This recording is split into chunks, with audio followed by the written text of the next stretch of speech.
Morning everyone. साथीहरू यहाँ हेर्नुहोस् न, मैले चाहिँ बिहानलाई दुध र बिस्कुट खुवाएको होइन। यहाँनिर दुध र बिस्कुट खुवाउँदै थिएँ। अन्त उसलाई चाहिँ यहाँ हेर्नुहोस् न, बिहानले खाएको देखेर नि कराएर मलाई बिस्कुट मागेको। यहाँ हेर्नुहोस् त, उसलाई त बिस्कुट पो मन परेछ पुरा।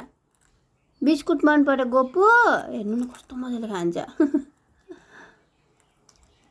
अब दिनुहुन्छ कि हुँदैन थाहा पनि छैन हो, तर पनि अब खाएपछि त अब के गर्नु, माया लाग्छ, नानीहरू जस्तै लाग्छ।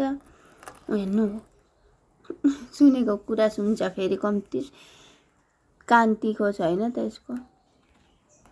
सबैजनालाई good morning, have a nice day साथीहरू। फेरि अर्को भिडियोमा भेटौँ। हेर्नुहोस् त।